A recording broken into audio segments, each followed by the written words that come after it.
In this video, let me show you how to connect your Bluetooth wireless mouse to your MacBook Neo. Step number one is to take your mouse and, while this is a Logitech, depending which model you have, make sure it has a battery and turn it on. This mouse has this button that I need to press. Next, you need to put this mouse in Bluetooth pairing mode.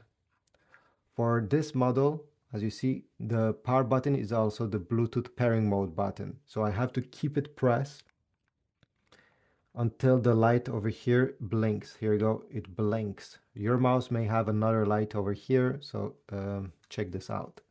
Once the mouse is in pairing mode, you'll need to go on the MacBook and use the trackpad for now. Click on the Apple logo on the top left corner of your screen and select System Settings. Then you're going to select Bluetooth on the left side. And on the right side under Nearby Devices, your mouse should appear. Press Connect. And as you see, right now it's connected. If I try the mouse, yep, it's working. Now, the mouse has a few different options you can change.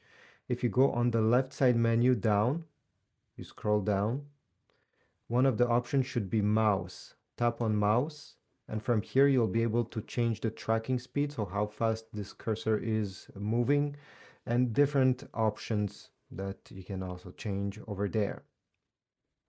This is about it. I hope this was useful. If you found my video useful, leave a comment, but also check my Amazon links down below to get accessories compatible with your Neo or even a new mouse. Subscribe, like, and I'll see you in the next one.